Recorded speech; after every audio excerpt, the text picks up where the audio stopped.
Welcome to the Top Gear test track. This is Stig Lap. And that's the Tuthill 911K.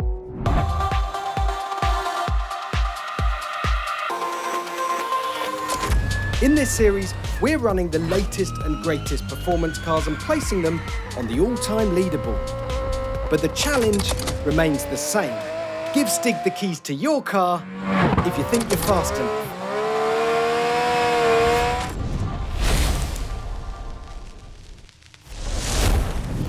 And this is what Stig's going to be dancing about in today. It's called the 911K and it's loosely based on a 1972 Porsche 911. It's the work of Tuthill Porsche, a company that's probably most famous for prepping the world's best classic 911 rally cars, but this thing is something completely different. It's basically the ultimate purist 911 with a little dash of psychopath thrown in, because every single unnecessary gram has been shaved off until it weighs just 850 kilograms. And it's got a very, very angry engine, a 4-valve flat six 3.1 litre revving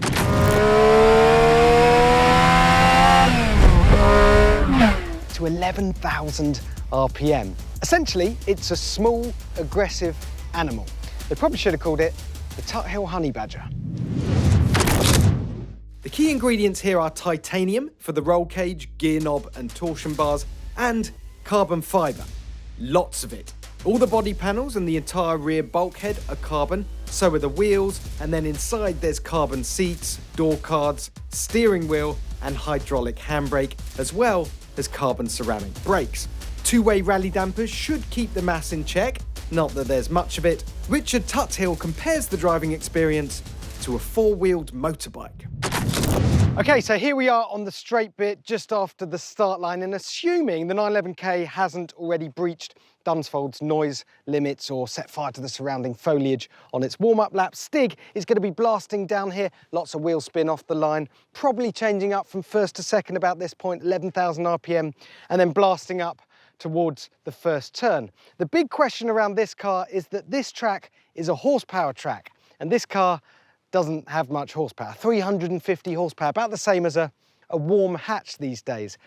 Aha, but the key is actually power to weight ratio. And because this weighs about as much as a loaf of bread, it's actually got a really good power to weight ratio, 412 horsepower per tonne, which is more even than the Ferrari 458 Italia. And in 2010, that car did a lap of this track in 1 minute 19.1. So if this little Porsche is going to get anywhere near that, it'll be a job well done. Pre-match punditry complete, it was time for the Stig to party like it's 1972. 3, 2, 1, go. That sounds so good. Doesn't sound like a 911, but it does sound so good. Let's see if we can hear him hitting 11,000 RPM. It's about 10.5, I reckon.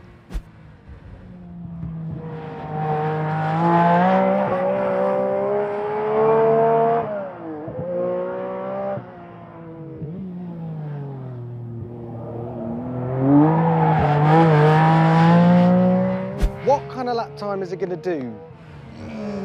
Literally have no idea. To be fair to this car, it's really not designed for going around a circuit. This is a B-road car, 40 miles an hour to 70 miles an hour, maybe 80 if you're feeling frisky. That's what it's designed for, but who cares? Stig's having fun.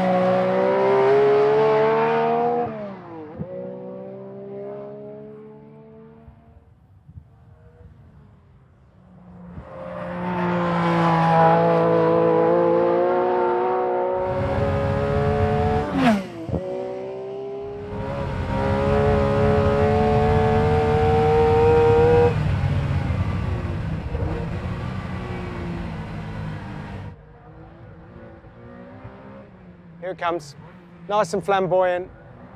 There it is, bit of angle. And across the line. It looked good. Right, let's see that again from Stig's point of view, and this time against the clock. 3, 2, 1, go.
Clearly, we weren't going to be breaking any records here today, but a 122.5 for something with only 350 horsepower is mighty impressive.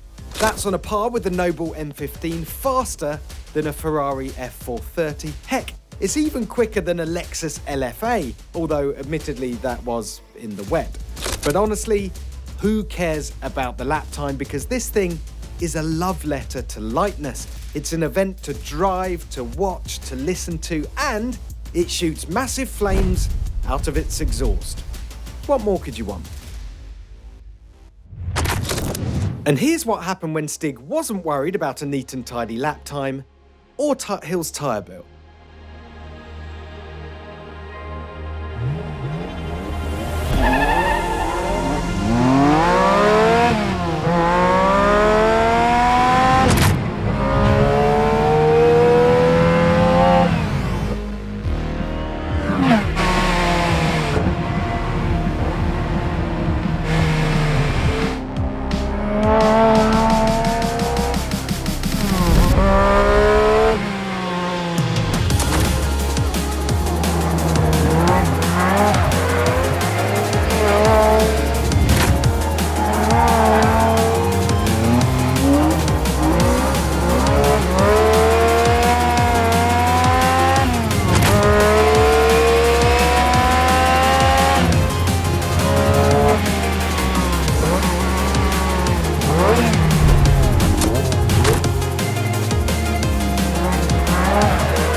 Next time on Stig Laps.